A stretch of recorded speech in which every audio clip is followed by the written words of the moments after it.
Zimbabwe has been destroyed by the Mugabe regime. And if a journalist mentions any of this, they are beaten and driven into exile, which is exactly what happened to our client, a newspaper called The Zimbabwean. They will get arrested and get bashed by the police. But intimidating The Zimbabwean was not enough for the Mugabe regime.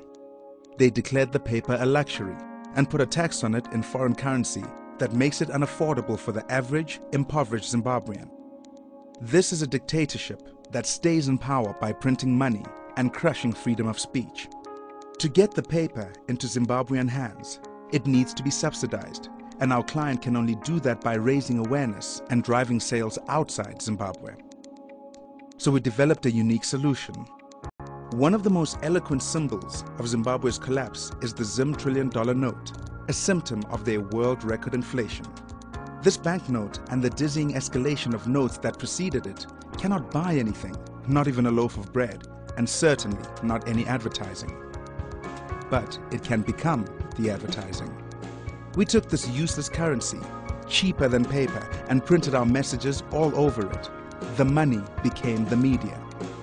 In rush hour traffic, millions and billions were given out, one note at a time, at Johannesburg's busiest intersections. We handed out money at shopping malls, universities and street corners. We even sent bundles of cash to captains of industry, politicians and media personalities. $100 trillion. Look at this, my buddy, just tell us if this is real. Wherever the Zimbabwean was sold, we put up posters made of real money. At every public place we could, we had a poster with notes that people could detach to keep the web address and show their friends. We took thousands of banknotes and made murals on city streets with $1 trillion wallpaper. We even made the world's first billboards out of real money.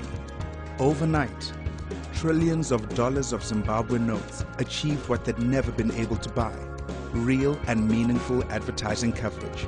Within hours, we were in the national press. And a couple of days later, the campaign was on national television and radio.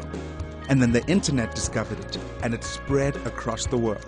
Soon we were on the New York Times site, Yahoo News, the Huffington Post, and hundreds of websites and blogs. As the campaign continues, sales of the Zimbabwean continue to soar. In the week of the rollout alone, the website logged over 2 million hits. More copies of the Zimbabwean than ever are crossing the border into Zimbabwe. We use Mugabe's own creation against him.